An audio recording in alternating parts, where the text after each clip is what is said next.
রাতে এক unknown number থেকে হাসানের ফোনে মেসেজ আসলো। মেসেজটা পড়ে বুঝেছিল ওর স্টুডেন্টসের মেসেজ, কারণ ওর নাম্বার ও সবাইকে দিয়েছিল। মেসেজে লেখা ছিল, স্যার, আমার ইংলিশে খুব সমস্যা, কালকে আমাকে ইংলিশটা দেখিয়ে দিতে পারবেন? আর স্যার, আমি একা না, আরো কয়েকজন বান্ধবী থাকবে, আমার আর ওদেরও সেম প্রবলেম। প্লিজ স্যার, মানা করবেন না। টাইমটা স্যার ফিক্স করে দিন, কখন আসবো। এসব পড়ে হাসান আর না করতে পারল না। টাইমটাও জানিয়ে দিল। যেহেতু অনেকজন আসবে তাই ও পড়াতে চাইল। ইমা রাতে ফোন দিয়ে জানিয়ে দিল যে হাসান যেতে রাজি হয়েছে। মন আর মেহা শুনে তো সেই খুশি। তারপর এক পর্যায়ে মন মেহাকে ফোনে জিজ্ঞেস করলো, মিয়া, তুই আবারও ভেবে দেখ, এই কাজটা কি ঠিক হবে? আজকালকার যুগে কিন্তু এমন ছেলে খুব কম দেখা যায়। ছেলেটা যদি তোকে ভালোই না বাসতো, ওকে তোর জন্য অপেক্ষা করতো, তাও 8টা বছর, ছেলেটাকে অ্যাকসেপ্ট করে নে না, বলে দে তুই আর মেহা। হঠাৎ তোর আবার কি হলো? এমন ইমোশনাল হয়ে গেলি কিভাবে? আচ্ছা, একটা মেয়ের যদি ফিলিংস না আসে তো সে কিভাবে ছেলেটিকে ভালোবাসবে? আমি ওকে অনেক ভয় পাই। ভয় থেকে কি কখনো ভালোবাসা হয়? তুই বল। তোকে বুঝিয়ে লাভ নেই, বাট শোন, পরে আবার হাসানের জন্য আফসোস যেন তোকে না করতে হয়। ইমা আসলেই লাকি। হুম। এসব বলি পরের দিন ওরা ওদের প্ল্যান মতো ভার্সিটিতে আসলো। কিন্তু ইমা এখনো আসেনি। ওরা এখন হাসানের আসার অপেক্ষায় আছে, কখন সে আসবে। নেহা, তুই থাক, আমি ইমাদের বাসায় গিয়ে দেখে আসি। আর ভয় পাস না, এখানে তো মোটামুটি মানুষ আছে। আমি এখনই যাব আর আসবো। ওকে, তাড়াতাড়ি আসিস। আর ওই হাবলুটারেও নিয়ে আসিস। আচ্ছা। মন যাওয়ার ঠিক 15 মিনিট পরই হাসান ভার্সিটিতে এসে পড়ল। ও ক্লাসে গেল, কিন্তু ক্লাস ছিল ফাঁকা। ও ভেবেছে হয়তো আরেকটু পরই এসে পড়বে ওরা, তাইও অপেক্ষা করতে লাগলো। হঠাৎই এর মধ্যে আবার সাত সকালে ঝুমঝুমিয়ে বৃষ্টি শুরু হলো। মেহা এক বিল্ডিং এর নিচে দাঁড়ানো ছিল। বৃষ্টি দেখে ও নিজেকে আর কন্ট্রোল করতে পারেনি, এক দৌড়ে নেমে গেল আর পুরো ভার্সিটি ভিজতে ভিজতে ঘুরতে থাকলো। আর এদিকে হাসান ধুর, কওয়া নেই বলা নেই, এ কেমন বৃষ্টি নামলো। বসে হেডফোন কানে দিয়ে গান শুনতে লাগলো আর বৃষ্টি দেখা উপভোগ করতে লাগলো। তারপর এমন জোরে বিজলি চমকালো যে মেহা চোখ বন্ধ করেই এক দৌড়ে এক রুমের দিকে যেতে লাগলো। আর ঠিক ওই মুহূর্তেই হাসান মাত্র চেয়ার থেকে উঠতে যাবে, মেহা এমনই দৌড় দিয়েছে শেষে ব্যালেন্স রাখতে না পারায় হাসানকে নিয়ে ঠাস একেবারে ফ্লোরে। মেহা হাসানের বুকের উপর পড়ে রয়েছে। মেহার ভেজা চুলগুলো হাসানের চোখে মুখে এসে পড়েছে। তারপর হাসান একটু কাশি দিল। মেহাও উঠে পড়ল, হাসানও উঠল। কি এমন হয়েছিল যে দৌড়ে আসলে? সরি স্যার, আর হবে না। আসলে এত জোরে বিজলি চমকাচ্ছিল তো, তাই ভয়ে। ঠিক আছে। মেহা তারপর আবার চলে গেল। হাসান দেখলো মেহার ফোন ফ্লোরে পড়ে রয়েছে। ও মেহাকে বলতে যাবে এর আগেই চলে গেছে মেহা। হাসান ফোনটা নিল। প্রথমে রেখে দিতে চাইলো, কারো পার্সোনাল জিনিসে ধরার ইচ্ছে হাসানের নেই। কিন্তু আবার ভাবলো, আমি তো এক বিষয় নিয়ে কনফিউজডে আছি, দেখি কনফিউজটা দূর করা যায় কিনা। যেই বলা সেই কাজ। ফোনের লক সিস্টেমও করেনি। ফোনের প্রতিটা ফাংশন হাসান চেক করলো। গ্যালারির কিছু পিক দেখে হাসান থ হয়ে গেল। চোখ মনে হচ্ছে সাগরে পরিণত হয়েছে। আরেকটু হলে টুপ করে জল পড়ে যাবে। নাক মুখ লাল হয়ে গিয়েছে হাসানের। কি এমন ছিল ছবিতে যা দেখে হাসানের মনের অবস্থা খুবই খারাপ? এক ছবিতে মেহার ছোটকালের কিছু ছবি আর হাসানেরও ছবিও ছিল।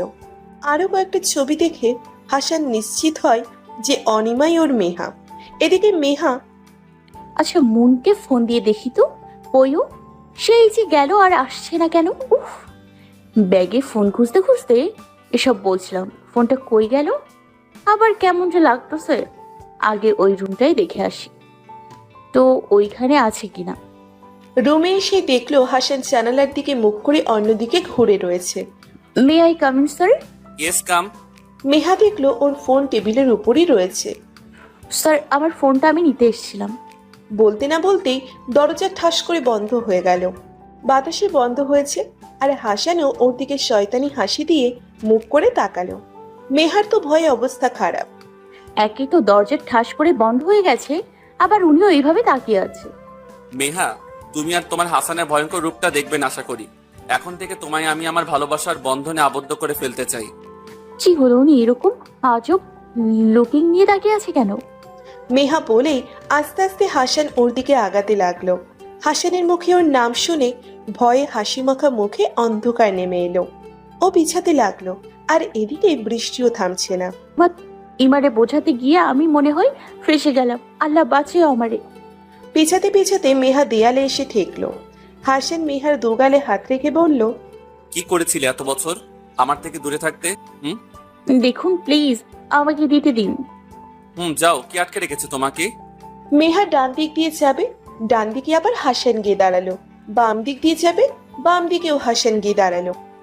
দেখুন, ফাজলামি কিন্তু ভালো লাগে না। চুপ। কেন চুপ করব? যদি যেতে না দিন চিল্লাবো কিন্তু, বলে দিলাম। কথাই ঠিক মতো যে বলতে পারে না সেই নাকি চিল্লাবে। কি, আমি কথা বলতে পারি না? হ্যাঁ, সেই জন্যই তো তোতলাচ্ছ। এক জোরে ধাক্কা দিয়ে চলে এলো হাসানের কাছ থেকে। বাদর লোক একটা। দিন যত যাচ্ছে তত অসভ্য হচ্ছে। দাঁড়া, আমাকে পাওয়ার খুব শখ না তোমার? আমার বিয়ের কার্ড কয়েকদিনের মধ্যেই পেয়ে যাবি। ইমা কিভাবে একে সহ্য করবে কে জানে। এদিকে হাসান ভাবছে, পিচ্ছি হলে কিভাবে? শরীরে তো দেখছি ভালোই শক্তি হয়েছে ওনার। যাকে আজকের দিনটা খুব লাকি একটা দিন আমার জন্য। সকালটা সত্যি আমার শুভ হলো মেহাকে পেয়ে। মিস মেহা, আপনি খুব শীঘ্রই হাসানের মিসেস হতে যাচ্ছেন। মেহা দেখলো ইমা আর মুন এসেই পড়েছে। কে এতক্ষণ লাগে তোদের আসতে? আরে আর বলিস না, বৃষ্টি থামার নাম করছে না, আর এর উপরে রাস্তায় জ্যাম। এখন চল দেখি ইমার হাসানকে এক রুমে নক করে দিয়ে আসছি। আরে বাহ, আমাদের ইমা দেখি লজ্জা পাচ্ছে, লজ্জা একেবারে লাল হয়ে গিয়েছে। তারপর ওরা তিনজন মিলে হাসানকে খোঁজা শুরু করলো। দারোয়ানকে জিজ্ঞেস করলো, বলল সে কিছুক্ষণ আগেই চলে গেছে। এইটা কি হইলো? এখন আমার কি হবে? কিভাবে মনে চলে গেলেন কিভাবে? এটা উনি একদম ঠিক করলেন না। বাতে চল যাই, আবার অন্য প্ল্যান করা যাবে। এখন মনকে কি বলবো যে অভ্র আমাকে চিনে ফেলেছে? না, পরে বলবো না। হাসান, তোমাকে আমি এমন ভাবে ফাঁসাবো তুমি আমাকে বিয়ে না করে পারবে না। অনেক অপেক্ষা করেছি, আর না। হাসান বাসায় গিয়ে, মা মা, কই তুমি? কি রে, আবার কি হলো? এভাবে চিল্লাচিল্লি করছিস কেন বলবি? মা, আমি আমার মেহাকে পেয়ে গেছি। আমার ভালোবাসার বিশ্বাসে কোনো ভুল কোনো খাত ছিল না, তাই আমি পেয়েছি মা। সত্যি পেয়েছিস? তাহলে তোর 8 বছরের অপেক্ষার প্রহর শেষ হলো। যাক, এবার অন্তত নিশ্চিত হলাম আমি। আমার ছেলেটার খুব শীঘ্রই ঘরে আমার একটি মেয়ে নিয়ে আসবে। মা, বেশি দিন নেই, শুধু একটু অপেক্ষা। এই বলে হাসান ফ্রেশ হতে চলে গেল। এদিকে মেহা, কিরে মেহা, চেহারাটা এরকম ভুতুম প্যাচের মতো করে রেখেছিস কেন? কি হয়েছে? না তেমন কিছু না মা। মাকে হাসানের কথা বললে সাথে সাথে ওর ঘাড়ে আমাকে ছুরিয়ে দেবে, এর চেয়ে না বলাই ভালো। কিরে কি হলো, বলবি তো নাকি? আজকে স্যারের কাছে আবার বকা খেয়েছি, তাই সরি মা মিথ্যে বলার জন্য। ও আচ্ছা, এই কথা। স্যাররা কি বকতে পারে না নাকি? তাতে এত মন খারাপের কি আছে? যা জলদি ফ্রেশ হয়ে গোসল করে নে, আমি খাবার দিচ্ছি। ওকে। ডাইনিং টেবিলে খেতে খেতে মেহা আর ওর মা, হাসানকে কেন যেন আজ খুব মনে পড়ছে। ও তো ভালো একটা ছেলে ছিল।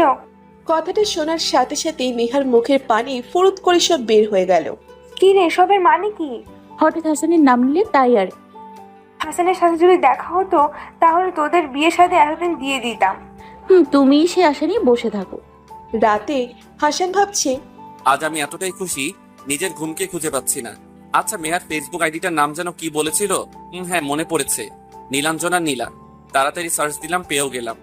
আইডিতে ঢুকে মেজাজটা সেই পরিমাণ গরম হয়ে গেল। এই কি অবস্থা ওর আইডির? বজ্জাত পাজিমে একটা। মেহা, তুমি বড্ড বার বেড়েছো। এই বাড়াবাড়িটা আমাকে কমাতে হবে। মেয়েটা আইডিতে নিজের ছবি দিয়ে একবারে কি যে অবস্থা করে রেখেছে, কি আর বলবো। ছবি দেওয়ার মানেটা কি? আর ছেলেরা সুইট বলছে, কিউট বলছে, সেটা ওনার হয়তো শুনতে ওর ভালো লাগছে। কাল আসুক ভার্সিটিতে, শুধু পিক আপলোড করা, কালই বুঝতে পারবা। এদিকে কাল এমন এক অ্যাক্সিডেন্ট ঘটবে মিস্টার হাসান, যে তোমার আর আমার লাইফে, সরি মেহার লাইফেও স্মরণীয় একটি দিন হয়ে থাকবে। তারপর ইমা ফোন দিল একে একে সবাইকে, মানে মুন, হাসান আর মেহাকে কাল তার বার্থডে সেইটা সেলিব্রেট করার জন্য। কিন্তু কে জানতো আজ কি হতে যাচ্ছে। সন্ধ্যা 7টা বাজতে চলেছে। মুখে ইমার শয়তানি হাসি। মেহাকে ফোন দিল। হ্যালো মেহা, তুই কই? আসবি কখন? এই তো এসে পড়েছি প্রায়, আর মাত্র 10 মিনিট লাগবে। আজকে, জলদি আয়। হাসানকে ফোন দিল সেও রাস্তায়। 10 মিনিট পর ওরা তিনজনই প্রায় অবাক। ইমা বলেছিল বড়সড় পার্টি দিবে, কিন্তু এখানে এমন কেন? কোনো ধুমধামের রেশটুকু তো নেই। কিরে, এই অবস্থা কেন? আমার খুব ভয় করছে রে। আরে রাখ তো তোর ভয়, চল ভেতরে গিয়ে দেখি। ওকে চল। কোনো কারণে হয়তো পার্টি বড় করে দেয়নি, বাট কেন যেন খুব সন্দেহ হচ্ছে। না, সব জায়গায় সন্দেহ করাটা ঠিক না। দেখি কি অবস্থা। কলিং বেল বাজানোর সাথে সাথেই দরজা খুলে দিল ইমা। ওরা তিনজন আবারও অবাক হলো, কারণ রুমে আর কেউ নেই, আর তেমন ভাবে সাজানো হয়নি। ইমা আর সবাই কই? তুই কি ফাজলামি করছিস আমাদের সাথে? বলেছিলে পার্টি দিচ্ছ, তো এই অবস্থা কেন বলবা প্লিজ? এইসব কি মা? ওয়েট, আমি জানি তুমি রাগ করেছো, বাট আমি পরে ভাবলাম এত বড় পার্টিতে কি হবে, আমরা 4 জন মিলে না হয় আমার বার্থডে সেলিব্রেট করব, তাই আর তেমন করে সাজাইনি। প্লিজ রাগ করো না তোমরা। ইমার কোনো কথাই মেহার কানে যাচ্ছে না, কারণ কিরে মেহা, কোথায় হারিয়ে গেলি? হাসান ভাইয়ার ভালোবাসার সাগরে নাকি? এইভাবে তুই কখনো তো ভাইয়াকে দেখিসনি, আজ কি হলো তোর? কই কিছু না তো, আমি অন্য কিছুর দিকে তাকিয়েছিলাম। ও ও ও ঠিকই শুভ্রকে দেখছিল, আর দেখবে নাই বা কেন। গুলুমুলু গাল, বড় বড় চোখ, আর তাকানোর স্টাইলটা জাস্ট ওয়াও। এর মধ্যে ব্ল্যাক কোট পরে এসছে। ও, দোস্ত, একটা ভুল হয়ে গেছে। কি ভুল হলো আবার? কেক আনার কথা তো আমি ভুলে গিয়েছিলাম, সন্ধ্যা আনার কথা ছিল, জলদি ছিল না। এখন কি হবে? মাথা মোটা একটা মেয়ে। এক কাজ কর, তুই কেক যে দোকানে অর্ডার দিয়েছিস দোকানটার অ্যাড্রেস দে, আমি আর মেহাকে নিয়ে আসি। এইটা ভালো আইডিয়া। তোমাদের কারোরই যেতে হবে না, আমি যাচ্ছি। অ্যাড্রেসটা দাও। মেয়ে মানুষ, এখন বের হবার দরকার নেই। হাসান স্যার প্লিজ, আমরা যাচ্ছি তো, আপনি না হয় এতক্ষণ ইমার সাথে গল্প করবেন, প্লিজ প্লিজ। যাচ্ছ যাও, তোমার পাশের যে বলদিটা আছে একটু খেয়াল রেখো তার। নিজের তো এখনো ঠিকভাবে যত্ন নিতে পারে না সে। কি বললেন আপনি? আমি বলদি? হ্যাঁ, আপনি কি তাহলে ছাগল একটা? মেহা চুপ, কি বলছিস তুই? হাতে চিমটি কেটে বলল, আমি ছাগল তাই না? ওকে, কাল ভার্সিটিতে আসো, দেখাচ্ছি। তারপর ওরা চলে গেল। এই এক সুযোগ ইমার হাসানকে মিলিয়ে দেওয়ার, তাই না বল? কথাটা শুনে মেহা যেন খুব কষ্ট পেল, কিন্তু কেন কষ্ট হচ্ছে ওর? ও তো হাসানকে ভালোবাসে না, এসব ভাবতে ছিল মেহা। এদিকে ইমা মনে মনে ভাবছে, আচ্ছা হবে না হাসান? উফ, কথাটা ভাবতে আকাশে উড়ে যেতে চাইছে। হাসান চুপচাপ বসে ফোনে গেম খেলছিল। স্যার, আপনার জন্য চা নিয়ে আসি? একা একা বসে আর কি করবেন? কফি আছে, যেটা খাবেন সেটা নিয়ে আসি। চা লাগবে না, তুমি কফি নিয়ে আসো। যতই চাই দূরে থাকতে এর কাছ থেকে, ততই সামনে এসে বসে থাকে। বিরক্তকর এক মেয়ে, সবসময় আমার সামনে ঘুরঘুর করে। মেহাকে যেতে এত করে না করলাম, শুনলই না কোনো কথা। এই মেয়ে মনে হয় কারো কথাই শুনে না। কিছুক্ষণ পর উফ, কফিটা খাওয়ার পর মাথাটা এত ঘুরাচ্ছে কেন? চোখে সব ঝাপসা লাগছে কেন? যেই দাঁড়াতে যাবে হাসান পড়ে গেল ফ্লোরে। তারপর ওকে ধরাধরি করে নিয়ে শুইয়ে দিল লাল গোলাপের পাপড়ি দিয়ে সাজানো বিছানার খাটে। ইমা বলল, বেবি, জাস্ট একটু ওয়েট করো, আমি এক্ষুনি আসছি। রাস্তায় মোনার মেহা, কি রে দোকানটা কই, খুঁজে তো পাচ্ছি না। তাহলে কি ভুল অ্যাড্রেস দিল ইমা আমাদের? বুঝতে পারতেছি না রে। ইমা নিজেকে নিজে আয়নায় দেখছে। ওয়াও, কি অপরূপ লাগছে আমি। তবুও সে কেন আমায় হাসান পছন্দ করে না কে জানে। নিহার চেয়ে 1000 গুণ সুন্দর আমি, আর আজ আমার সব সৌন্দর্য, আমার সব ভালোবাসা তোমায় বিলিয়ে দিব। আজ হয়তো সম্পূর্ণভাবে তোমায় দিতে পারবো না, কিন্তু সময় হলে সব দিতে পারবো। আজ আমাদের বাসুরাতের মতনই হবে, কিন্তু কিছুই হবে না। মানে সারা রাত আমি তোমাকে নিজের বুকে জড়িয়ে ধরে রাখবো, আর বাদ বাকি এত না হয় বিয়ের পরে দেবে। আজকের একটা পার হলে তুমি নিজে থেকে বিয়ে করতে চাইবে, তাই না শোনা? এই বলে ও হাসানের শার্ট খুলে ছুঁড়ে ফেলে দিল। ও হাসানের বুকের উপর ঝাঁপিয়ে পড়ল। হাসানকে গালে, মুখে, বুকে ওর কিস করতে লাগলো। তারপরও হাসান ওকে জড়িয়ে ধরে শুয়ে পড়ল আর হাসানের দিকে তাকিয়ে রইল।